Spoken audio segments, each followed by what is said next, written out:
Over the weekend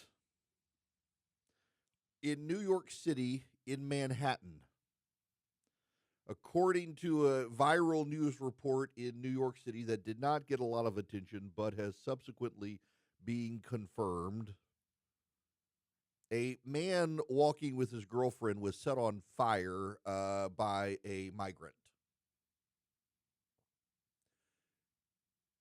Didn't get a lot of news coverage, did it? The story is now confirmed. It went viral on an account in New York City, and the police subsequently confirmed that, yes, a migrant burned someone else in New York City. This is the price New Yorkers must pay for Democrats with immigration. Immigration itself now not the number one or number two issue in the United States. Why? Because Donald Trump, very effective in dealing with immigration. You know another concern that is starting to fade away from people? Eggs. Egg prices have gone from $6.55 a dozen on January 21st, the day after Trump got inaugurated, to $3.45 now, a 47.3% decrease in price. Donald Trump is fixing problems people care about. And that gets me to the judge's order on immigration. This is a difficult thing for the Democrats, and they're hiding behind a federal judge who in Washington, D.C., and by the way, this is one of the former FISA court judges who authorized all the investigations into Trump and the Russians. He's a Democratic-appointed judge who ordered the return of deported gangbangers. And, of course, the Democrats and the ACLU are on the side of this, but notice the pattern here. Here's what happened. Donald Trump secretly signed an order deporting some of these gang members back to Venezuela, except they're going to send them to El Salvador instead. Drop them off in El Salvador. The president, they're happy to round them up and put them in prison in El Salvador. They're criminal gangbangers from Venezuela. So they kept it very quiet within the Trump administration, but as the flights were starting to roll out, some liberal activists who monitors deportation flights saw unscheduled, unannounced deportation flights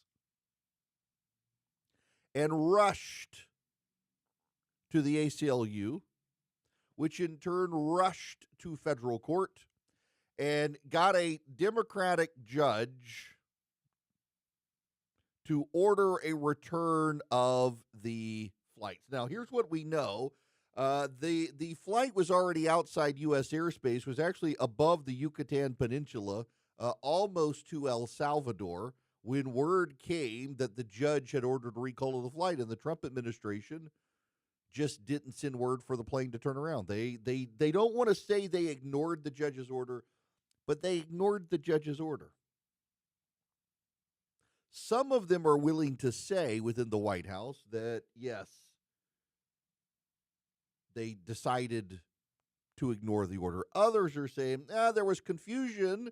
It was already almost El Salvador. It was outside of American airspace. We really couldn't order it to turn around at that point. They want this fight. Here's why they want the fight. Because this is a necessary fight to have. Joe Biden overwhelmed the southern border. Joe Biden turned a blind eye to a flood of illegal immigrants coming into this country, thousands and thousands, tens of thousands at a time. The Trump administration, 8 weeks on the job, has got the border crossings down to 100 to 200 a day, from upwards of 10,000 a day.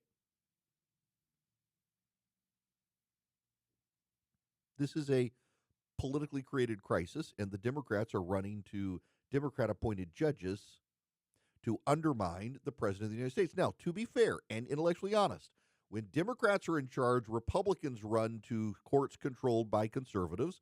When Republicans are in charge, Democrats run to Democrat-appointed district judges. The problem here is this universal idea now among judges that they can issue nationwide injunctions.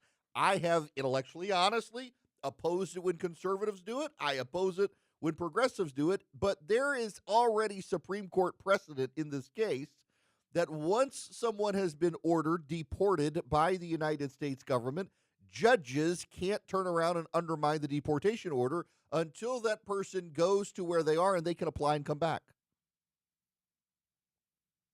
The judge has overstretched his hand. So Trump wants this fight, and the Democrats are going to give him the fight. Good.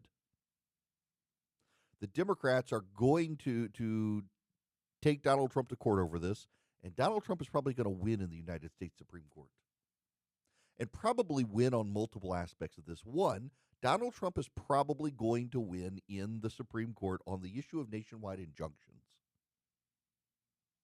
But two, Donald Trump is probably going to win on the deportation fight too. The White House is denying that it defied the judge's order. They have to deny that they defied the order because it would put them in legal hot water with the U.S. Supreme Court. The Supreme Court is the third branch of government, whether you like it or not. The judiciary is, and the branches of government aren't supposed to defy each other. But also, you do have to understand that all three branches of government are required to assess the constitutionality of decisions. And if the President of the United States decides that what the judge has ordered is unconstitutional or overbroad or oversteps his power, the president can choose to take it up to the Supreme Court, which he's going to do. And in the process, what's he doing? They just didn't enforce the judge's order.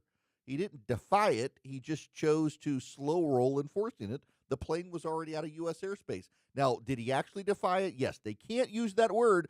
It would be legal hot water. You got to understand, we're talking nuances here that you must understand. They can't come out from the White House and say, yes, we defied the judge. They can't do that because who hears the appeal? The Supreme Court ultimately gets the appeal, and the Supreme Court's not going to like it if you are bragging about defying a court, because the Supreme Court's going to protect the power of its branch. But also, they defied that court, and good. Listen, the same people who are upset about Donald Trump doing this are the people who are very happy that Joe Biden chose to find ways around the Supreme Court saying you can't forgive student loans. Same principle, different laws, same principle. What's good for the goose, good for the gander. These are the precedents the Democrats set. You Democrats say Donald Trump is writing checks he's not going to be able to cash. He's setting precedents. No. Let's go back. You set the precedent. You set the precedent to ignore the United States Supreme Court, to undermine the credibility of the United States Supreme Court. This is now a partisan, progressive judge appointed by Democrats.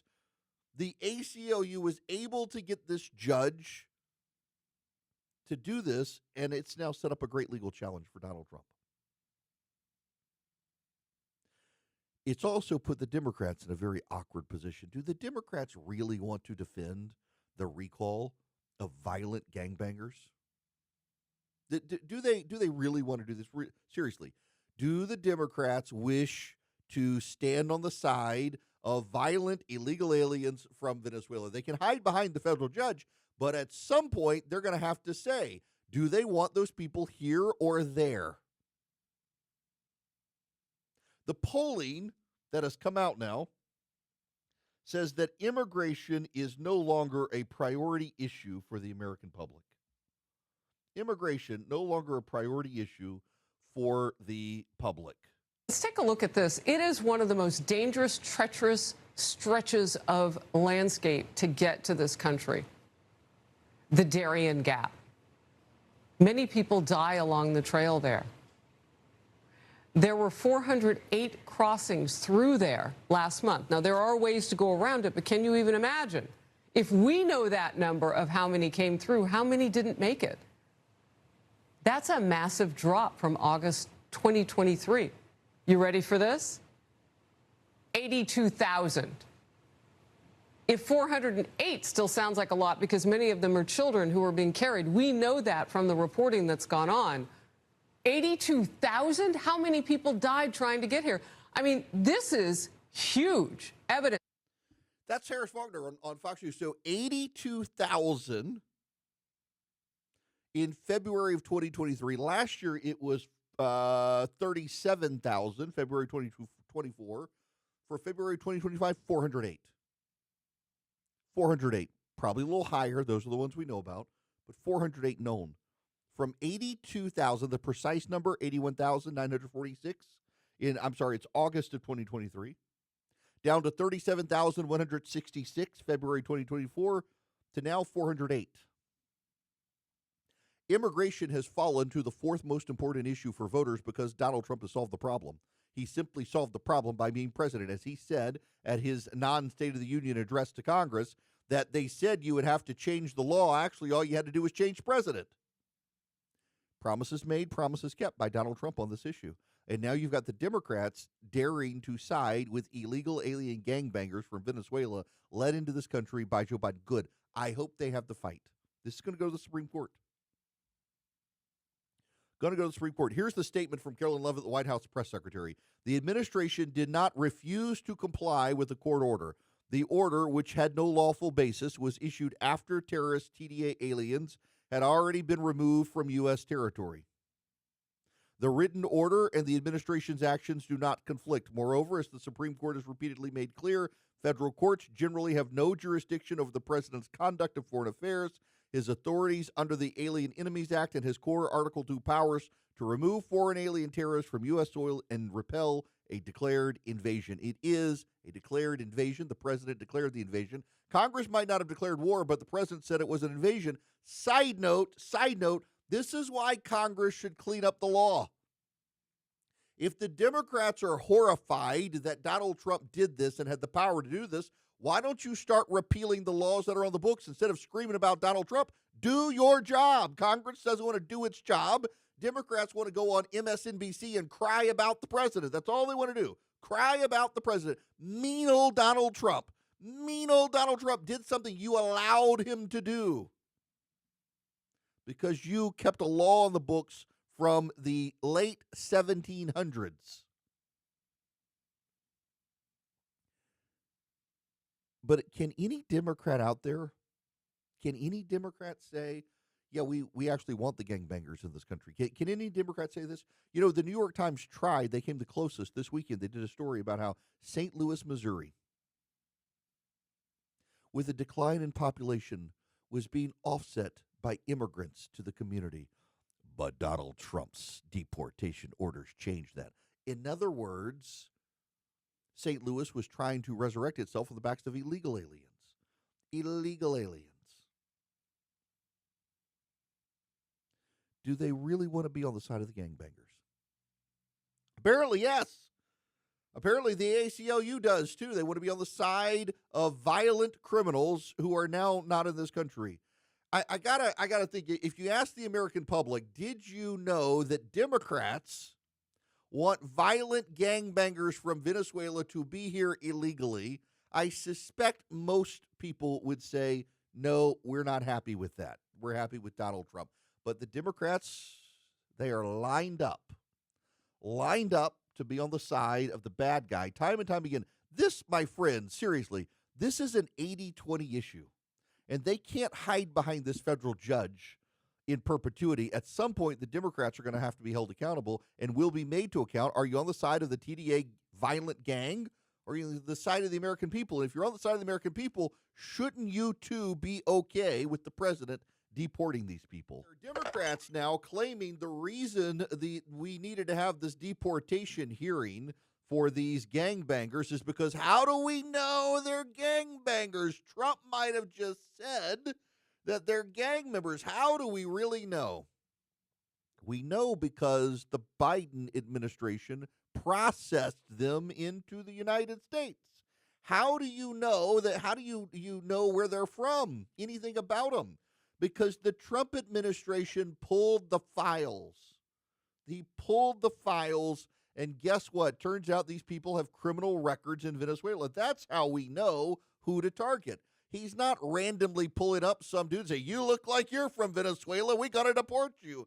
They're actually finding the specific people. This is not hard stuff unless you just need to create a conspiracy theory so that you can't argue about the truth. Just, how do we know? We know because they got the paperwork.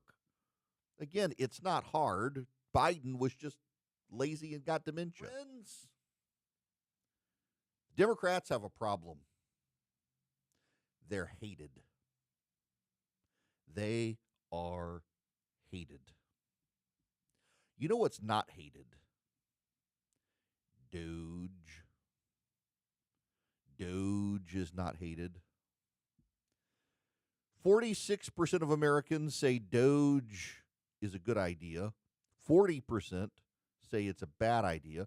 The rest say they are undecided. But get this, 61% of Americans in an NBC News poll say DOGE should keep going and do even more.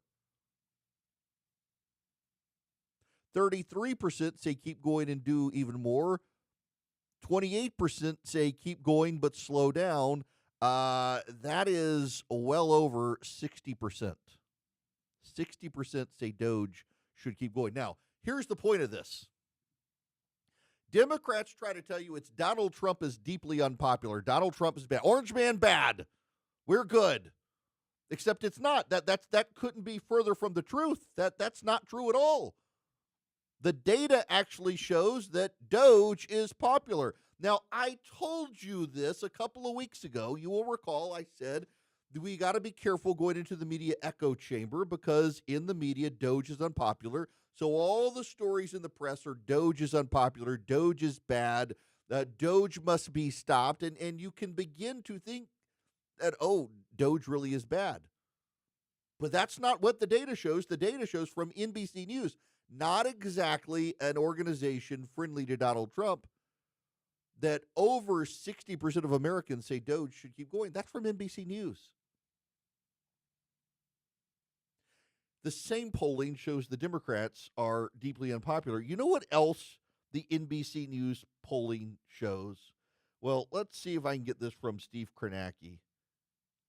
Steve Kornacki reviewed the polling data with Kristen Welker on NBC's Meet the Press over the weekend. And the data is kind of shaking up the Democrats a little bit.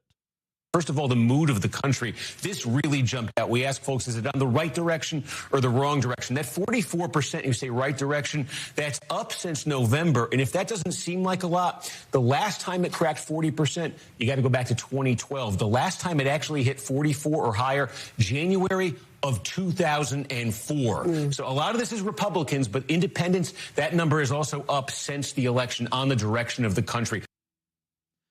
Now, Donald Trump also very positive, 74% among Republicans right now. That is part of the reason that this is headed in the right direction. But let me put this in perspective for you. November of 2024, 27% of people said we're headed in the right direction. 66% said we're headed in the wrong direction. Now it's 44 right direction, 54 wrong direction. You can look at this if you're a Democrat and say a majority of Americans say we're headed in the wrong direction. The way you should look at this is Americans have gone in 3 months from 27% headed in the right direction to 44% headed in the right direction. And that number of majority support for headed in the right direction has not been above 50% in a decade, roughly. Those are really good numbers for the President of the United States. Really good numbers for the President of the United States. And the Democrats, meanwhile, in their echo chamber on MSNBC, where DOGE is bad, despite NBC's own polling showing 60% thinking he's going, you have Molly Young Fast, a Nepo baby. They're attacking Elon Musk to being a Nepo baby. This is Nepo baby if ever there was one. Got her position because of the privileged elite status of her parents. She's on with Jen Psaki, and listen to this. Look, this is a policy versus politics problem, right? Biden world, very good on policy, grew the economy, very bad on politics, right? Unable to communicate with voters. We're seeing this sort of hangover from that a little bit. And also, losers are not popular. So they lost, people are mad, Democrats are mad. There's a ton of Monday morning quarterbacking. But the reality is, there's good policy here, and it's popular, too. Like, think about Project 2025. This summer, Project 2025, which is basically all the stuff Trump is now doing, right? Disassembling the Department of Education, ending the national oceanic, the weather. I mean, this is all stuff that is in Project 2025. bad policy, wildly unpopular policy. So here's the problem. Democrats actually have to do politics now, and that is where we are. But I do think they have much more popular policy. These things that Trump wants to do are very unpopular. The tariffs are unpopular. All of this is unpopular. So if they can't make this, if they can't message on this, I don't know what to tell them. Okay, it's not your message, you freaks. It's your actual positions. You actually want illegal gangbangers in this country. You want 60% of Americans say should keep going. You covered for a drooling dementia patient for 4 years, and now you're upset. Notice with the Democrats, it's always the message. It's never actually the policies. A majority of people really certainly support having boys and girls sports. Do you know in the state of Illinois, it has now come out, in a middle school with 5th grade girls, the progressive educators hauled girls into a locker room and made them change their clothes in front of a boy who had decided he was transgender, still had all the body parts. They made the girls change in front of this boy, and the Democrats think this stuff is popular. They think this stuff is a winning. It's just the message. It's the message. It's not the issue. It's always the message when the Democrats lose. It's never, ever, ever the policy. It's the policy when it's the Republicans in charge, and the Republican policies, well, they're bad for everybody. Republican policies, bad.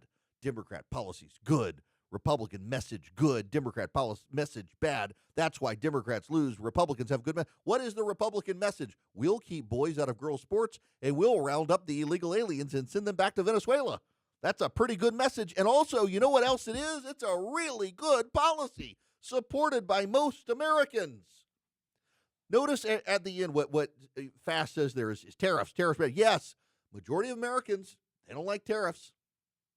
I keep encountering well-educated Republican Trump supporters who constantly come up to me and they say, I just don't know that anyone is smart enough to know what a tariff is.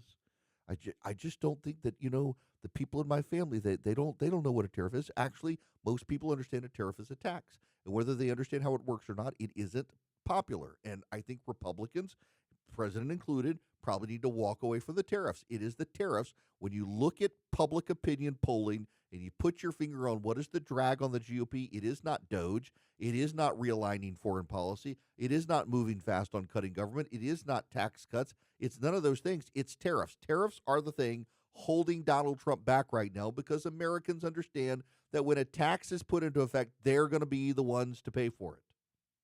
But other than that, he's wildly popular. And the Democrats are like, no, he's not popular. He's more popular than Joe Biden ever was. And you people, when Joe Biden was president, saying, pay no attention to the public opinion polling, look at the policies. Well, Americans looked at the policies, and that's why he was so unpopular. They're looking at Donald Trump's policies, and they're kind of okay with most of the policies. The polling for Democrats right now is terrible. Democrats hate Democrats. Chuck Schumer has written a book on anti-Semitism, and he was to start a book tour today. Chuck Schumer has decided to cancel the book tour over security concerns. Chuck Schumer is not worried about angry conservatives showing up to attack him. He's worried about violence from the left. Chuck Schumer fears for his life because of progressives. The progressives are furious with Chuck Schumer for not shutting down the government. This is the first time in a long time, first time ever, I think, that it was the people on the left wanted the government shut down. And they're not even being rational about it. What would have happened had the Democrats gone along with shutting down the government? Russ Vought would have been in charge. Russ Vought, my friend Russ Vought, the director of the Office of Management and Budget, would have been able to order the layoff of federal employees that would not have had to come back to work immediately if the government was reopened. Did you know that? I didn't know that till this weekend. He could have dragged out the layoffs even after the government reopened. the Democrats were put in a difficult position, and the progressives want to eat alive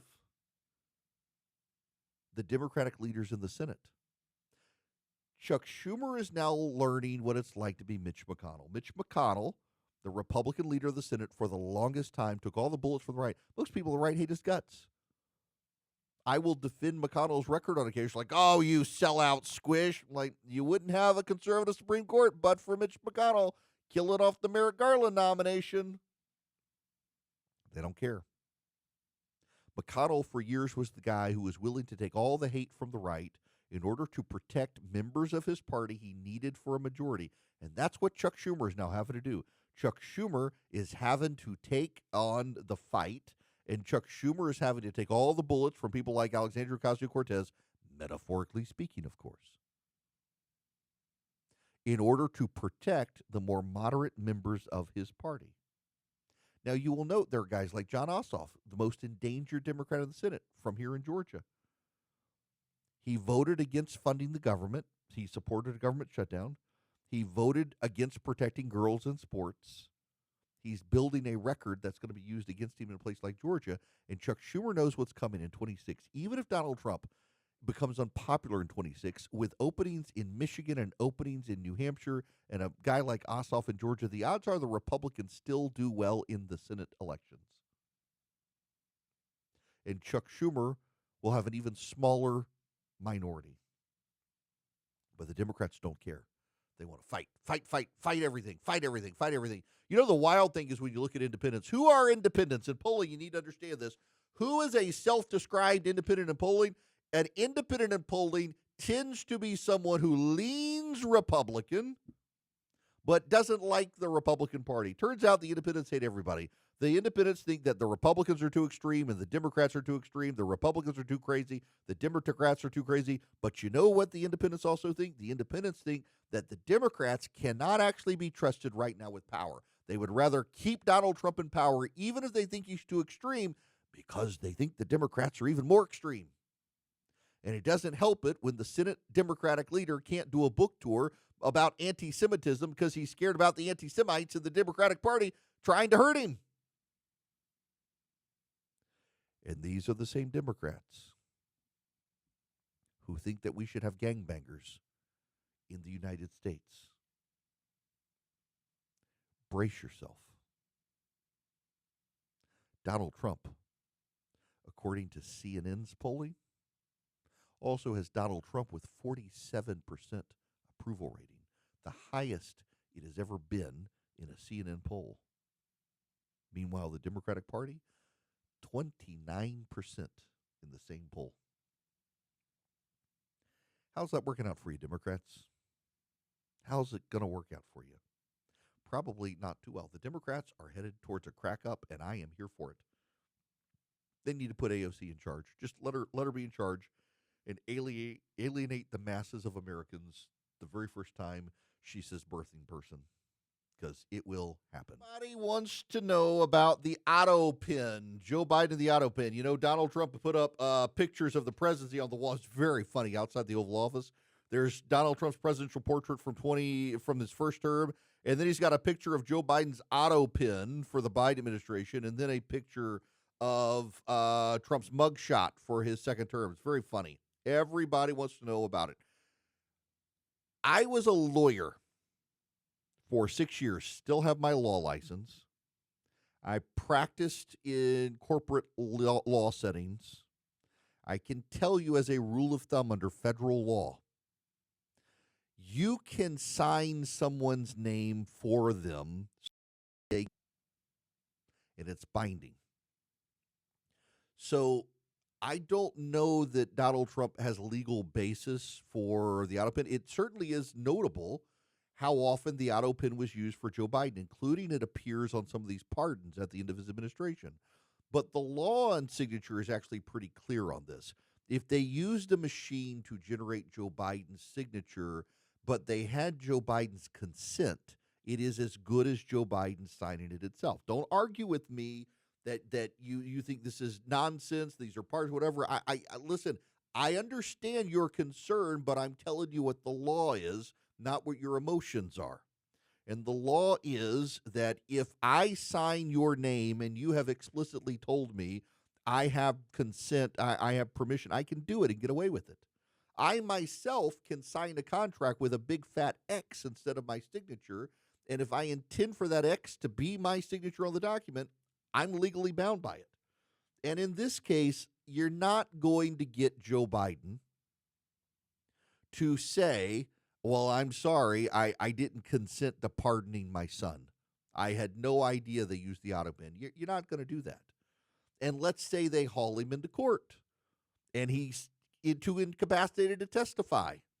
Well, you're going to get his chief of staff in there, and the chief of staff is going to say, well, he's clearly mentally declined now, but at the time, he was of sound mind. And Jill Biden will go in there and say he was of sound mind. So I understand the fight. I understand the point, but I also understand the law is going to side with Joe Biden on this. An auto pen is an acceptable way to sign legislation so long as he consented. And if you disagree with that, you need to change the law. Don't yell at me for telling you what the law is. This actually was an area of law that I practiced in, and they're going to be able to get away with it whether we like it or not. If you're new here, let me start this way. If you are new here, I do my talk radio show a little differently than a lot of people do their talk radio shows. Just stick with me here. This is relevant. Rush Limbaugh was a friend of mine well before I got into radio. In fact, I got into radio because of Rush. Rush got me into radio. He found me my agent. He let me guest host for him. He was a great friend. And one of the great things that Rush Limbaugh taught me along the way, and there was so much that Rush taught me along the way, but Rush also taught me that I need to be myself. Don't do a bad impression of Rush Limbaugh. People sometimes, they send me angry notes and they say, you're no Rush Limbaugh. I'm like, well, that's great, because one day he and I had a conversation and he was asking me if I ever want to do national radio. I said, no, as long as you're around, there's no chance I'll be number one. And he laughed and he said, even if I'm dead, you'll never be as good as me, so just be yourself. And I went from being a very constantly bombastic radio show host to here's how I actually approach things is I want to tell you what's happening. I want to tell you the facts of what's happening. I want to give you analysis of what's happening. And then I want to tell you what I think about what's happening. And oftentimes in doing this, I get accused of carrying water for one side or the other. Oftentimes I get attacked by Trump supporters for being insufficiently deferential towards the president or critical of the president or accused of being never Trump. Because, you know, if I think somebody's wrong, I'm going to say it. And I've got an open line here. You can call in and disagree with me. It is my opinion that this is or isn't something. And if it's about the president, sometimes people get very upset. If it's about the Democrats, people get very upset. I'm just used to upsetting people. Here's the truth of what's happening. Now, let me tell you what I think about it. And I oftentimes get accused of being too empathetic to the other side. But my personal view is that we should be able to understand and articulate the arguments of the other side, defeat the other side. It has always been the case that pro-lifers have always had a better understanding of what the pro-abortion argument is than the pro-abortion argument has for the pro-lifers. And so pro-lifers have been so successful in ending Roe versus Wade because pro-lifers were able to understand better the other side's argument and then work to undermine that argument. But I got to tell you, I don't even want to dive into the breakdown of institutions that we're seeing with Donald Trump and try to just explain it. I want to tell you where I am emotionally in what's happening right now. He shut down the Voice of America and Radio Free Europe. When I was a kid, growing up overseas, I had a shortwave, longwave radio, old Magnavox radio. I literally got from a Sears and Roebuck's catalog, which was a thing when I was a kid. And I actually remember this radio so much my dad still has it in Louisiana. This old radio, we ordered it twice, and it kept coming back the wrong one. And it was what I wanted. We needed to get it. We were headed back overseas for the year from summer vacation in Louisiana. And finally, we showed up at the Sears, and they're like, oh, guess what? The numbers are transposed in the catalog. So if you order this one, if you order the wrong one, you're going to get the one you want. If you order the one you want, you're going to get the wrong one. So we got it in time. I went back to Dubai. I had an extra copper wire that I strung up in the room, and I could hear the BBC, and I could hear the Voice of America. I could hear Radio Free Europe. I could get stations all over the world. I would write off, and I would get their guides. And back in the day, you had to actually, there was no internet. You had to actually write a letter to the Canadian Broadcasting Corporation asking for their guide, and a month later it would show up in the mail. Or the Australian Broadcasting Service, or Free Hong Kong, or whatever it was called back in the day. And you get these guides, and I would tune into the radio stations, and I loved the Voice of America just because there are Americans. Here I am in a foreign country, and I'm getting the news. I love the Voice of America. Donald Trump has shut it down today. He's put it out of business. Radio Free Europe as well, he's put out of business. Good. I love them, but good.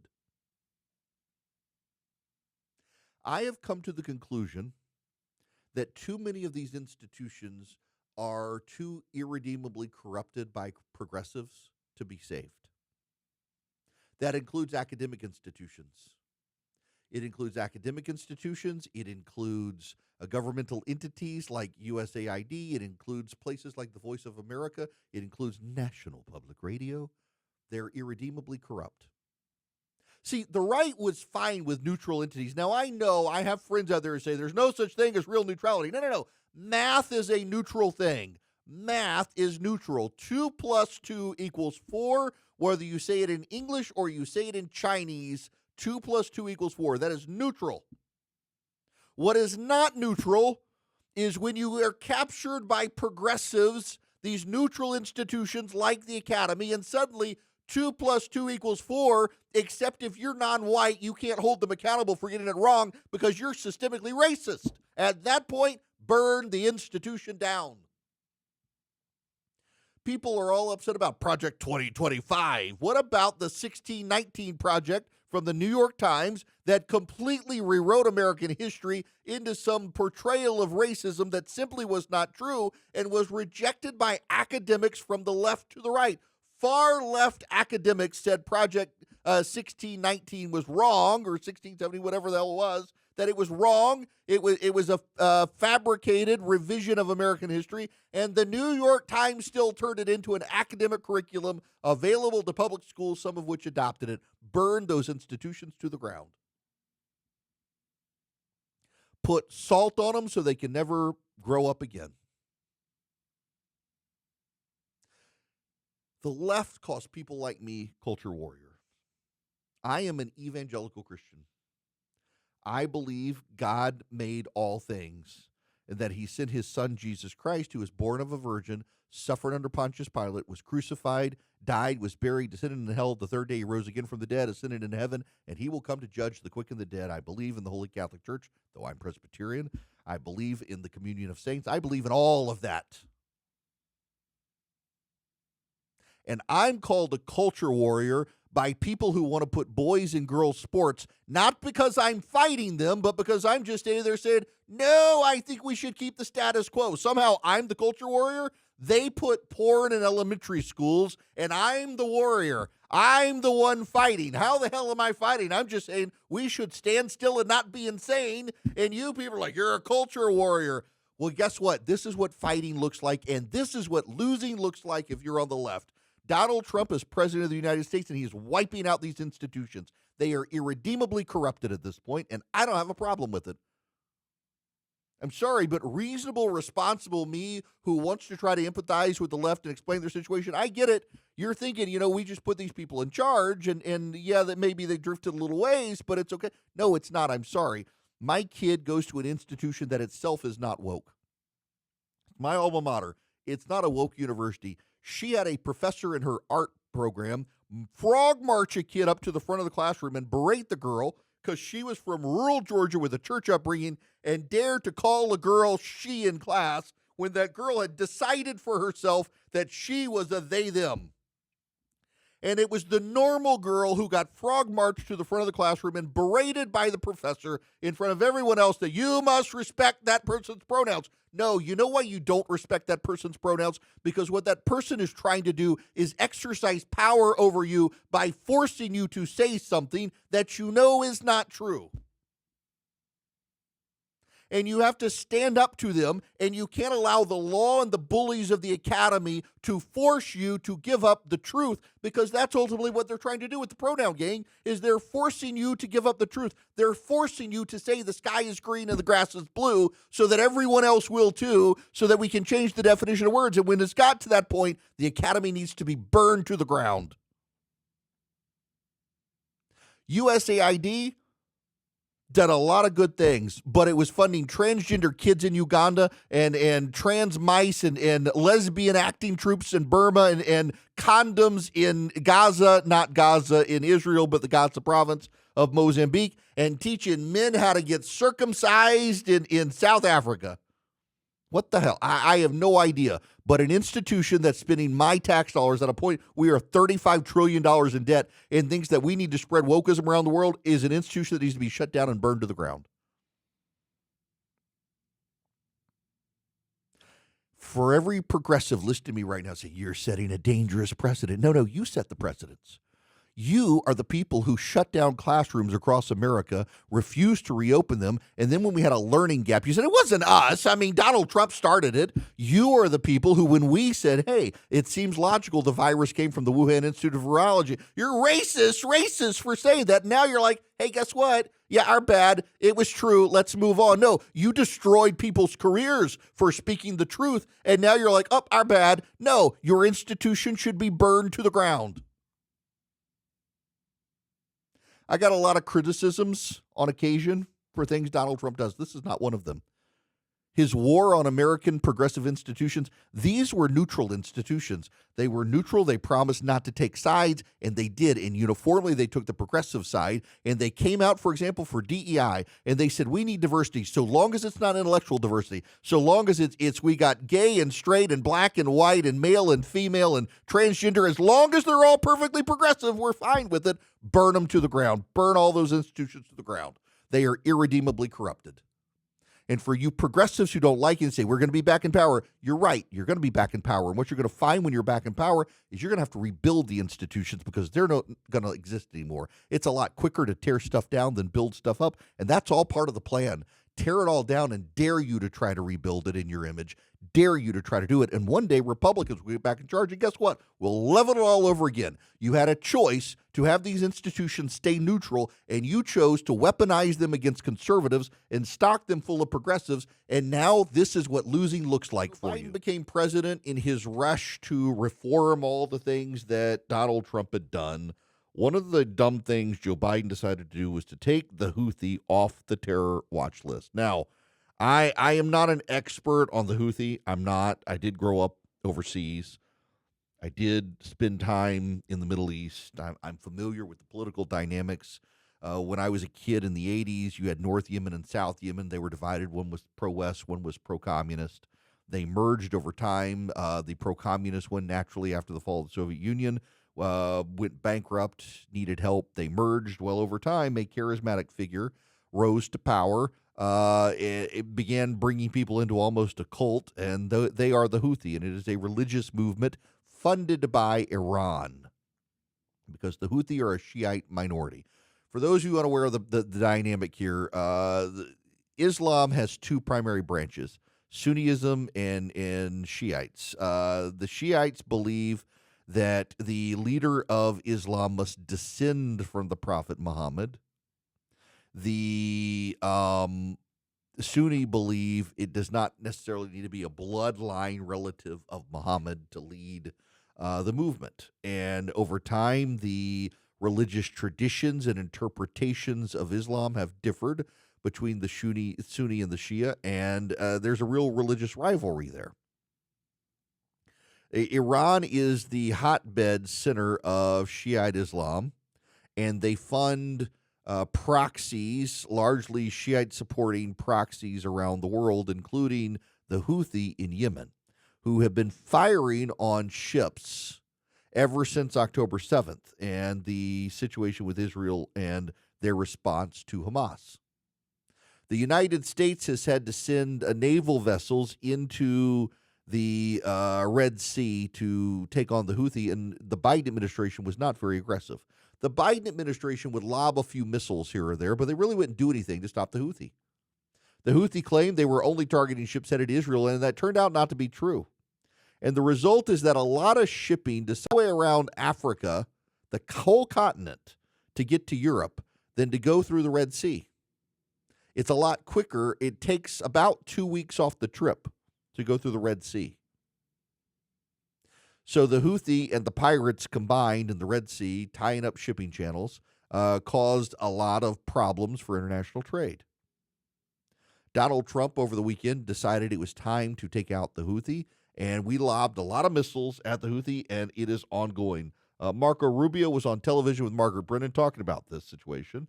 Rubio, of course, a big proponent of being aggressive with terrorists around the world, and in particular with taking on the Houthi in the Red Sea, because not just international trade, but essentially targeting American sovereignty. And over the weekend, they targeted American ships.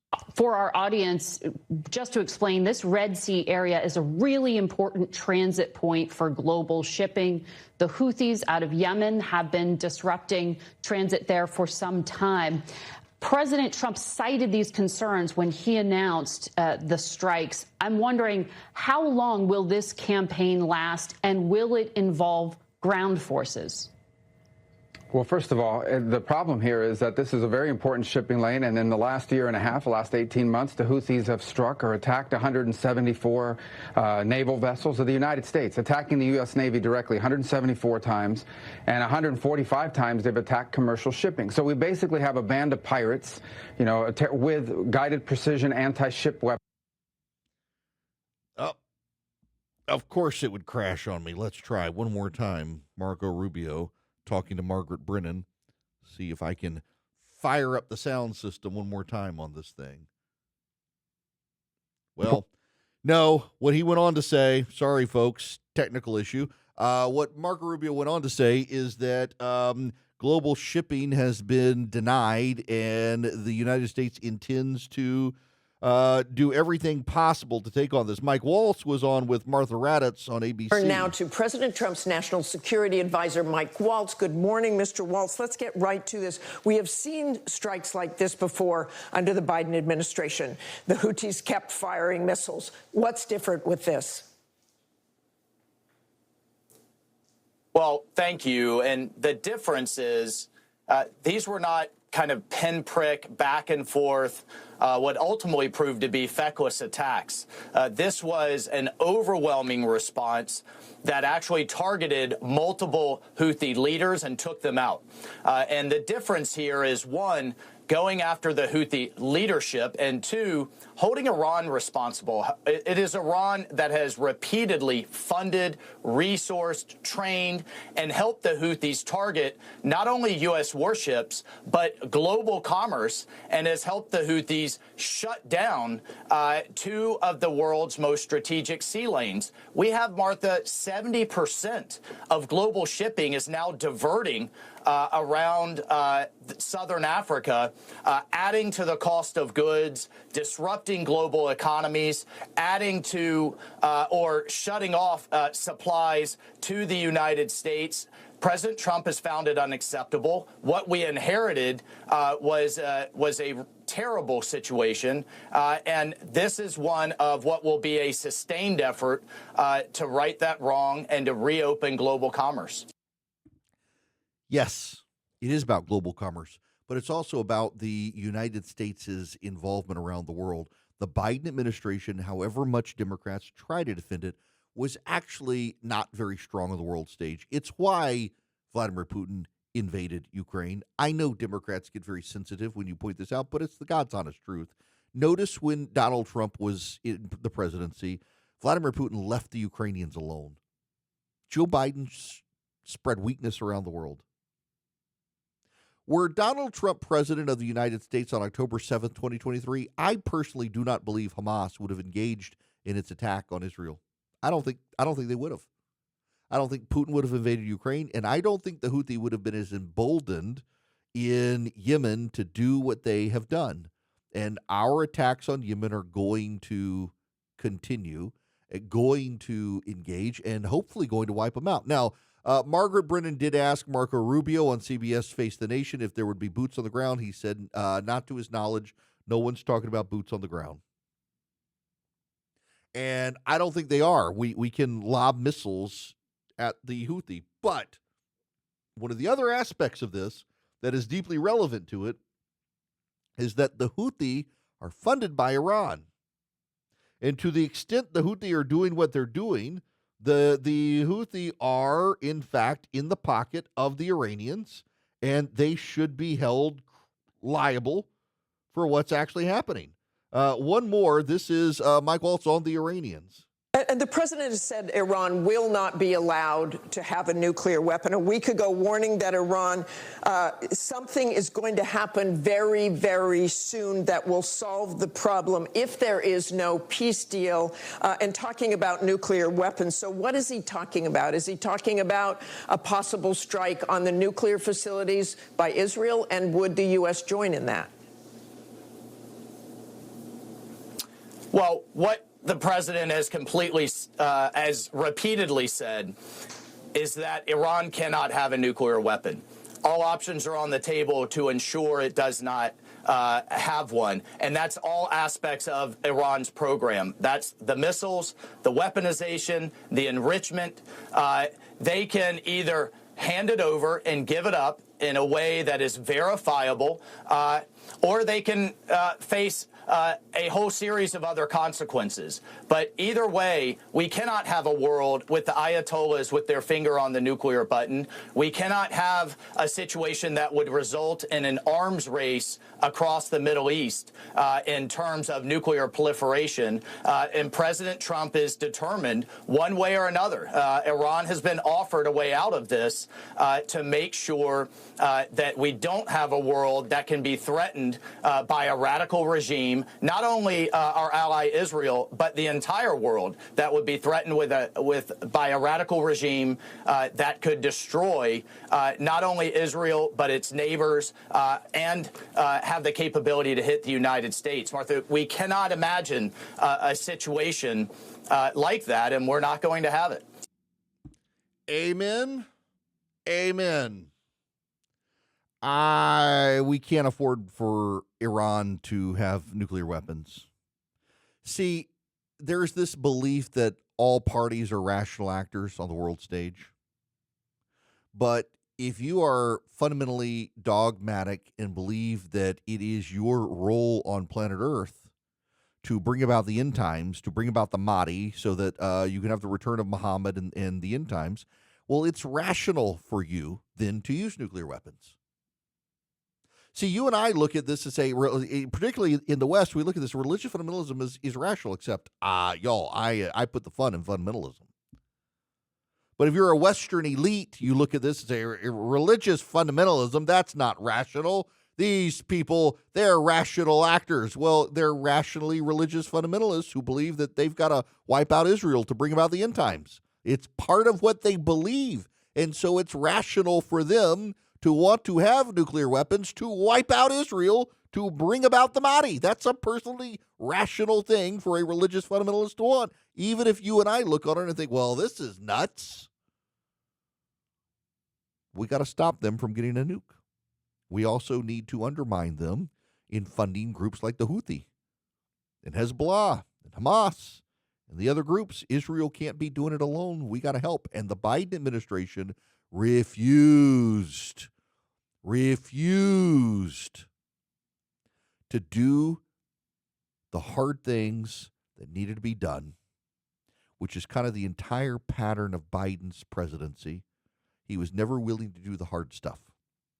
He could talk a tough game, but he couldn't actually bring himself to be tough, except against his fellow Americans who he disagreed with politically. That was always part of the problem. Reading an interview, I think Chris Lasveda, who was the president's campaign manager, gave to Politico where he says he doesn't have time for the whiners about the stock market.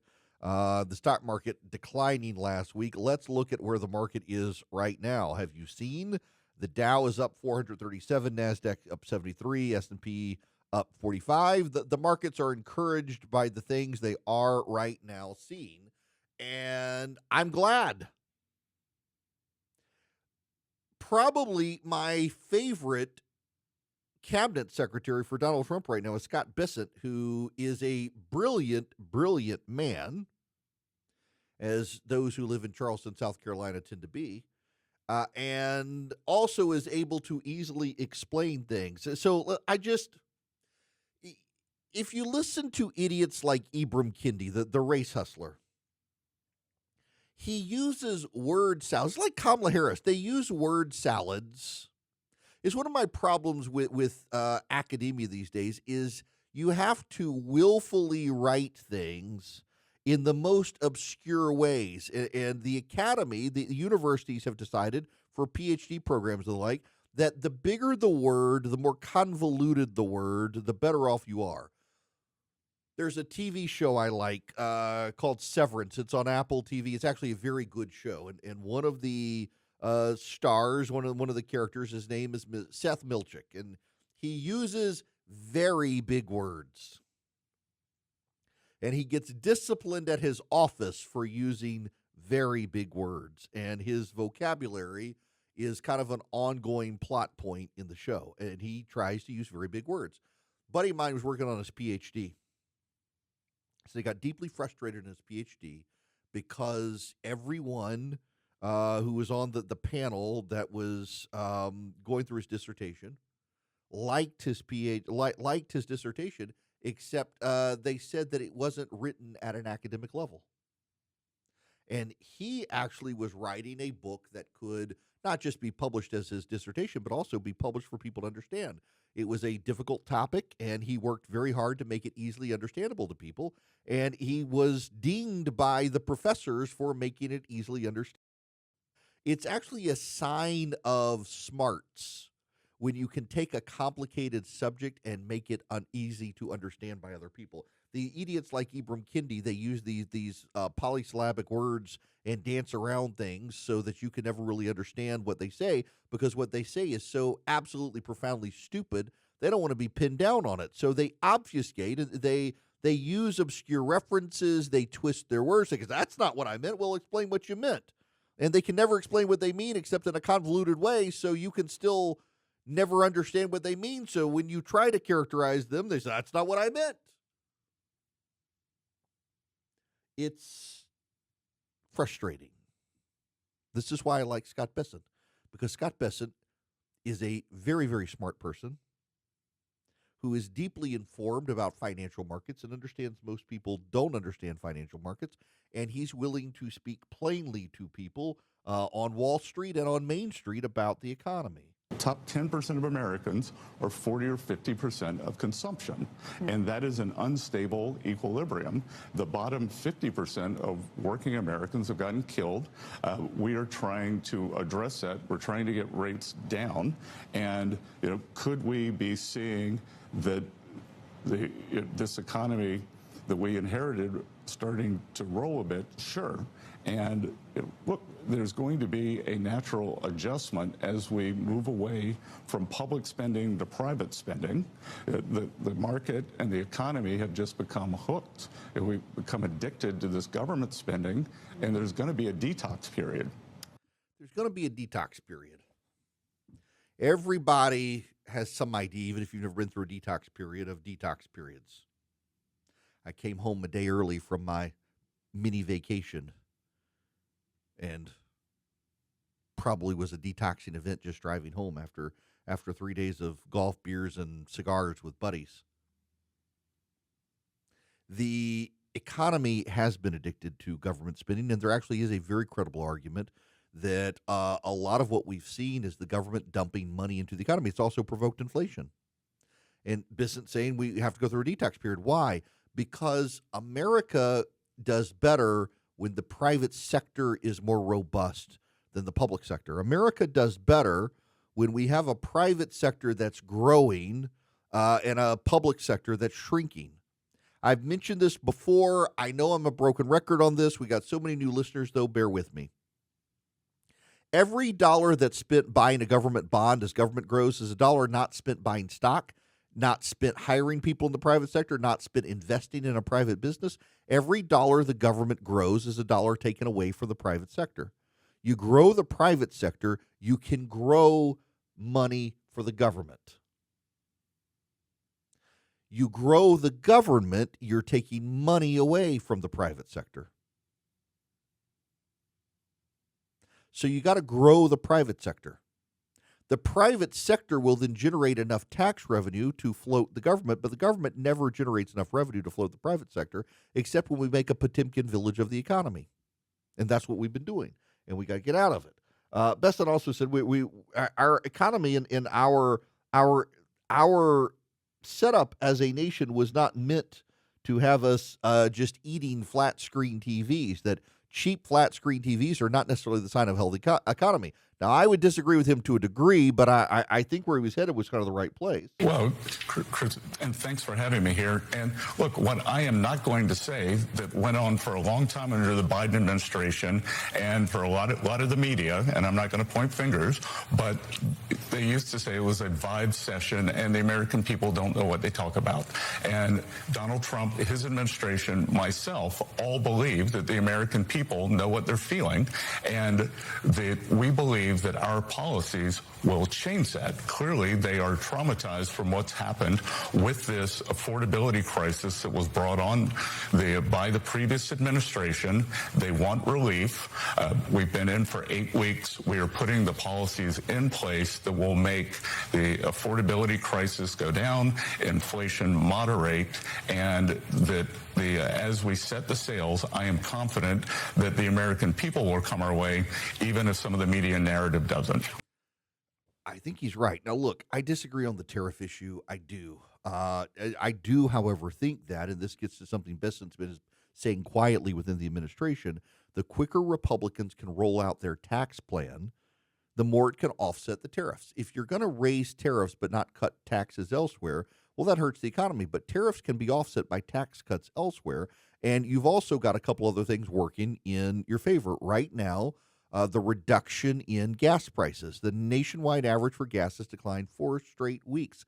In fact, there's a new worry from CEOs in the fossil fuel industry out there right now that Trump might be too good for them. This is literally hitting the wires. It's in the show notes. We got it right as it was hitting the wires.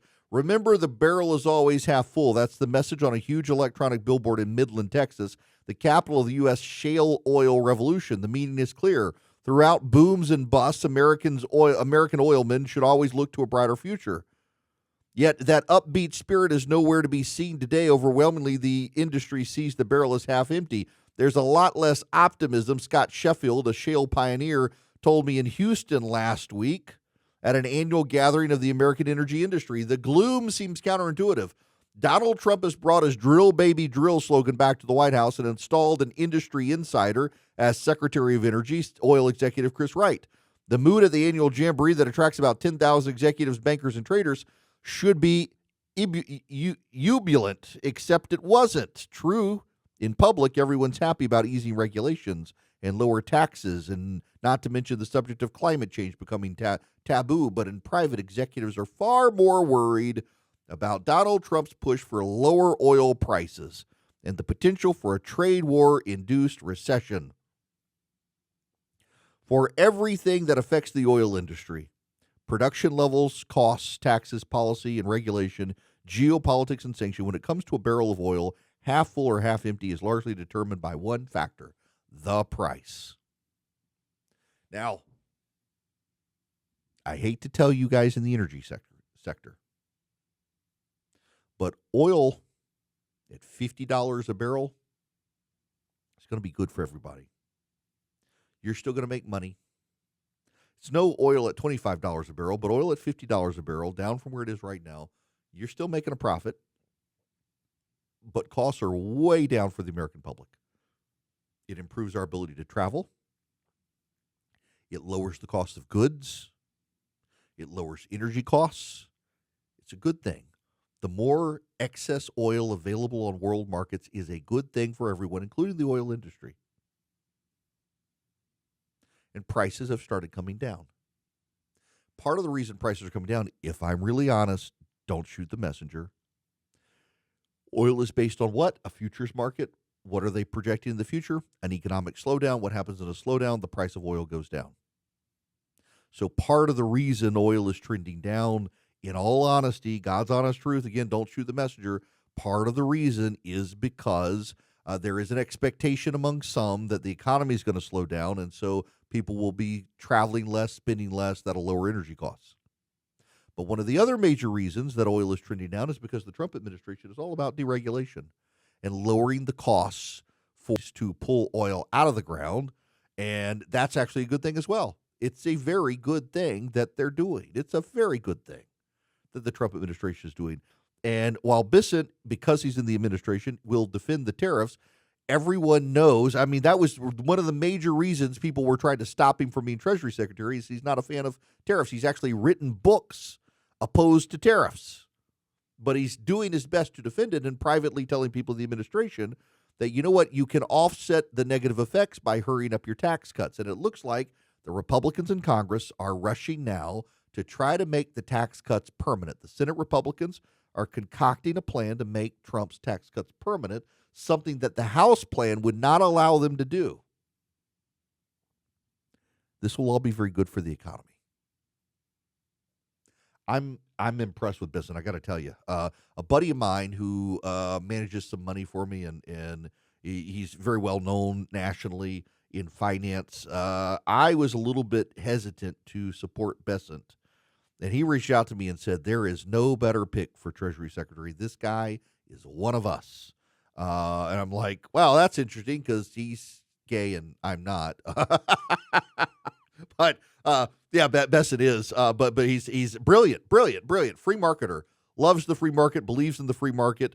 Lives in Charleston, South Carolina, so he can't be a bad person if he lives in. I'm sorry, people in Charleston are just the nicest. And so I'm just thinking, this guy, we are in capable hands. And I got to tell you, I think one of the reasons the markets are reacting the way they're reacting this week is having Bissett come out on the weekend, reassure everyone that, yeah, we're probably going through a correction. This is one of the things I was shocked to hear on CNBC this morning, is you had all the guys on CNBC saying, you know, he's right. Better we have a correction in the market than a bubble burst.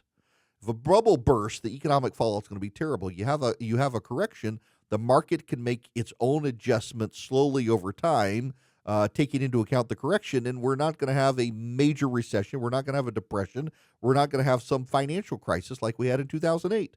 Bissett is the right guy for the job. Trump did a marvelous job picking this guy. The ways that those of us on the right have been able to undermine not just the left but the media is to use their own words against them and use their own coverage against them. The media lost the information battle.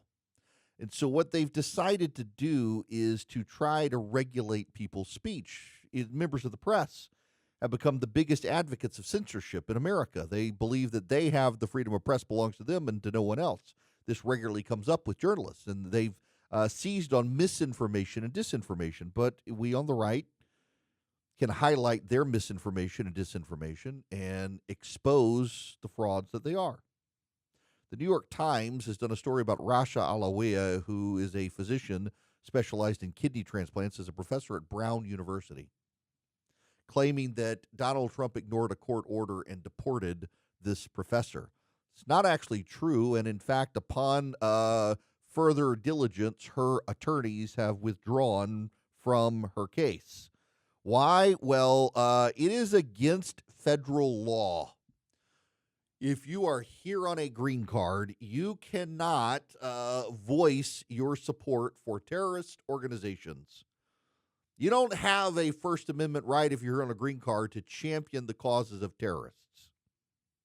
What made it really, really easy in this case, contrary to a lot of the reporting in the case, is Rasha Alawiya, this physician, went to Lebanon. Why? To attend the funeral of Hezbollah leader Hassan Nasrallah. That's right. She went to Lebanon to attend the funeral of a terrorist leader whose picture she had on her phone and who she voiced sympathies for. And she was blocked from re-entering this country. She wasn't deported. She chose to leave for the funeral. And when she arrived back at customs in the United States, they said, no, sorry, you're not allowed in the country. Sorry, you're a supporter of terrorists. It's a clear law, and it's been on the books for a very long time. And so she's not coming back into the country.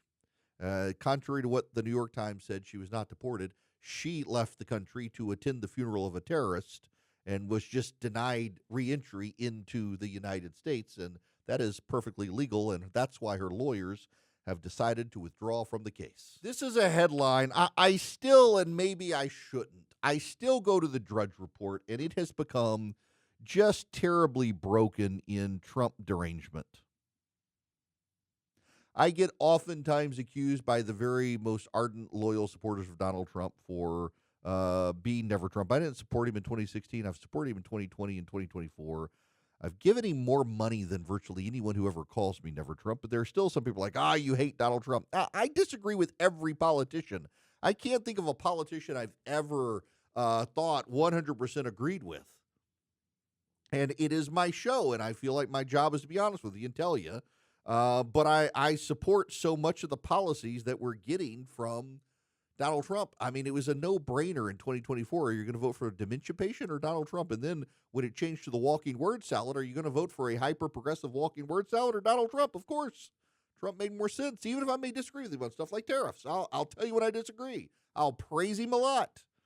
But this instinct that I see at the Drudge Report and elsewhere with people who really, really hate him is to catastrophize everything, to make everything about the Trump administration the worst thing ever. And so one of the top headlines at the Drudge Report, gay society in greatest danger under Trump.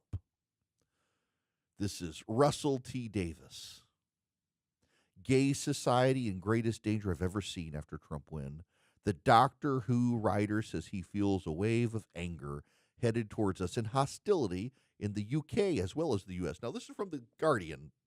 More accurately, the London Guardian.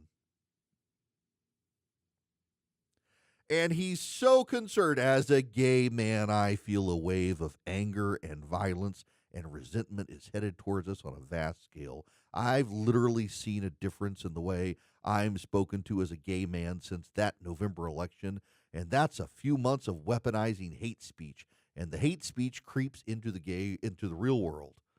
I'm not being alarmist. I'm 61 years old. I know gay society very, very well, and I think we're in the greatest danger I've ever seen. Okay. So Scott Bissett, the Treasury Secretary, who I just did an entire monologue praising, is gay, has kids.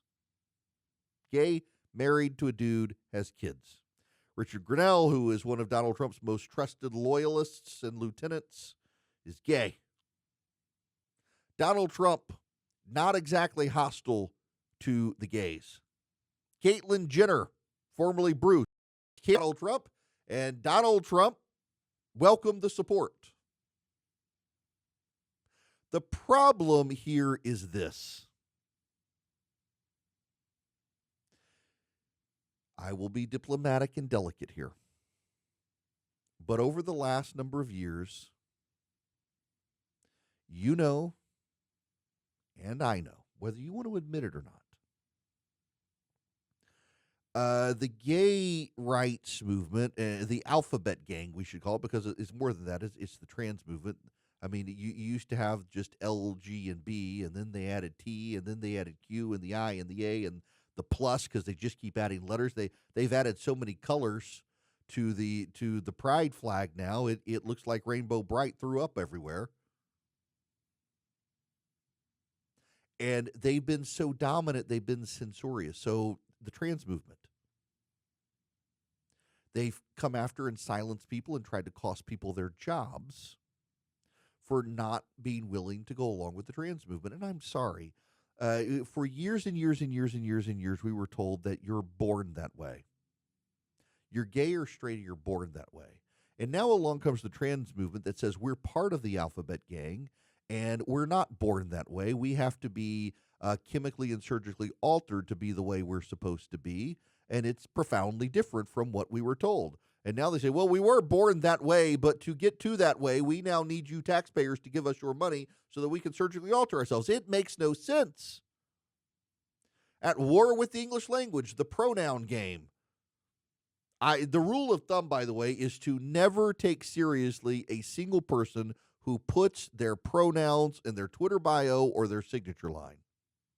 If you see someone with a signature line at corporate America and it ends with she, her, he, him, they, there, or they, them, whatever, that is an idiot. And you need to understand that is a herd-following, unthoughtful idiot who latches on to the latest trendy thing. If bell bottoms come back tomorrow, you can be darn well that person is going to be the person in the office wearing bell bottoms. Because it's the latest trendy thing. I support the current thing. Anyone who has their signature line or their pronouns in their signature line or in their Twitter bio should be handed a sign to plant in their yard that says, I support the current thing. And then in little parentheses, whatever that thing may be. Because that's that person. And they've been bullying people. They don't recognize that they are bullies. Bullies hardly ever recognize that they're bullies. And now people feel more comfortable pushing back. In fact, Donald Trump winning the popular vote was a signal to people that, oh, the hand was overplayed. Oh, maybe this wasn't as embraced as it was. Y'all, I am a evangelical Christian. I believe in the literal nature of Genesis 1 and 2 and 3. And I believe that God created heaven and earth, and God created man and made mankind male and female, and said men and women should get married, and marriage should be between a man and a woman. I believe that marriage should be between a man and a woman. I work with people who are gay, who are friends of mine, who disagree with me, who are married. And they know that's my religious belief. And I know they disagree, and we hang out and have fun. Because the God who told me that he made mankind male and female also told me I got to love my neighbor. In my view, if in the interpretation of loving my neighbor, someone that I've gone to seminary, I've read the Greek, I've looked up to see if there are caveats, exceptions, carve-outs, provisions that give me exemptions, and they're not. It says love my neighbor. And that means I should love my transgender Muslim neighbor who votes Democrat and is a communist so much that when they go on vacation, they'll leave a key with me just in case they need somebody to go check on their house, because they know, despite my fundamental disagreements with them, that I'll do it. Now, not everybody's like me. I get that. But I also know that if you are a 61-year-old gay man in London commenting on the state of gay rights in the United States of America, you're a stupid person. You don't live it. You're not living here. You don't understand. And when you can't even recognize that the President of the United States has made a gay man the Secretary of the Treasury, you are full of, well, I don't know what, but something. Poop, I guess. The catastrophizing of everything is the most annoying part of all this. And by the way, both sides are guilty of it. When Biden was president, it was also everything was the worst thing ever, and the world was coming to an end. But Democrats really have taken the psychotic break from reality way further than Republicans ever would. Everything is the worst. We're all going to die. Hispanic immigrants are going to die. Blacks are going to die. The gays are going to die. The trans are going to die. The illegal immigrants are going to die. Women are going to die. It's like, remember when in the first Trump term they got rid of net neutrality? Like, oh, everybody's going to die. They're all going to die because net neutrality is going away. And then they cut taxes. Everybody's going to die. They're all going to die. They reformed Obamacare. Everybody's going to die. We're all dead. How do we know that Trump won the popular vote when the popular vote died? We all got killed. We got killed by net neutrality and tax cuts a decade ago. But the catastrophizing is also not mentally healthy. These people are obsessed with catastrophizing. That it's all got to be bad. They can't bring themselves to say anything good. You know, I would get hate mail from the right when I would point out Joe Biden did something right. Oh, stop praising him. Don't you praise him. Why not? Why not? If he does something right, you should praise him. It makes you an intellectually honest person. So if I disagree with Donald Trump, I'm willing to say so. Intellectual consistency. It builds trust with people who might disagree with you. You say, well, at least he's consistent. Maybe I'll listen and learn something. But the left isn't capable. Because unless they're in charge, everything's destructive. And that's the point. It's all about power for them. It's all about power. In a postmodern age, it doesn't matter what the truth is. What matters is power. These people want power. And when they don't have power, everything is the worst thing ever. We're all going to die. Greta Thunberg is going to scowl some more. The world is coming to an end. And here's the problem in the modern age, is it turns them violent.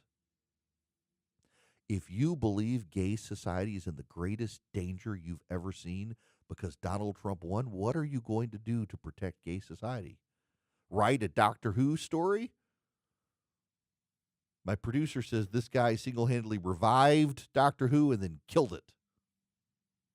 I don't watch Doctor Who. I know what it is. When I was a kid, it confused me. I stopped watching, haven't gone back to it. But he can't help himself. He's got to catastrophize. The left has to catastrophize because they're not in power. And if they're not in power, it means doom and gloom because the left has done something the right has not yet done and is on the verge of doing but hasn't done. And that is they have this idea that only they can make things right. Only they can protect. There are more and more people on the right who are like, everybody on the left is my enemy. They're going to run us off the cliff. But even like a moderate Democrat, most people on the right would say, I disagree with this guy, but he's not my enemy. It's the far left progressives who are on the right that say, no, this person hates the country and hates me. Generally right. But on the left, look at the left right now. They're out to get Chuck Schumer, the liberal Democratic leader of the Senate, because he allowed the government to stay open instead of shutting it down. They've catastrophized it. Keeping the government open, bad, because it empowers Elon Musk. But, of course, closing the government down, empowered Russ vote, bad. There's no way for the Democrats not to view this stuff as bad. And that, by the way, it's not mentally healthy. It is not healthy for these people. They are going to turn brittle and violent because none of this sort of catastrophizing is healthy. And yet they can't get them out of the, you watch these shows about, sports therapists, others, and they talk about your negative internal monologue. You got to improve it. The internal monologue of the left right now is sociopathic. They really do believe the world has come to an end. And you know what? People on the left, if you believe that, you just need to understand, hold yourselves accountable for it. You covered for a dementia patient, lied through your teeth about the economy, and the American people got mad at you. And instead of actually holding yourselves accountable for what you yourselves did, you've decided to go on and blame Donald Trump and the right when Donald Trump wouldn't be in power, probably, given the way Americans view him, if you people hadn't lied, wrecked the economy, and replaced a dementia patient with the walking word salad that nobody likes. That's on you, not Donald Trump or me.